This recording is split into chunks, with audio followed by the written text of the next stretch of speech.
কড়াইয়ে তেল গরম করে নিলাম। তেল গরম হয়ে গেছে, শুকনো লঙ্কা তেজপাতা দিয়ে দিলাম আর 5 ফোড়ন দিয়ে দিলাম। এর মধ্যে পেঁয়াজ কুচি দিয়ে দিলাম।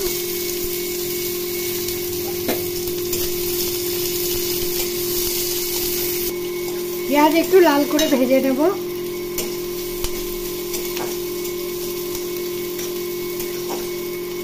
এর মধ্যে জিরে, লঙ্কা, আদা বাটা, মৌরি বাটা দিয়ে দিলাম।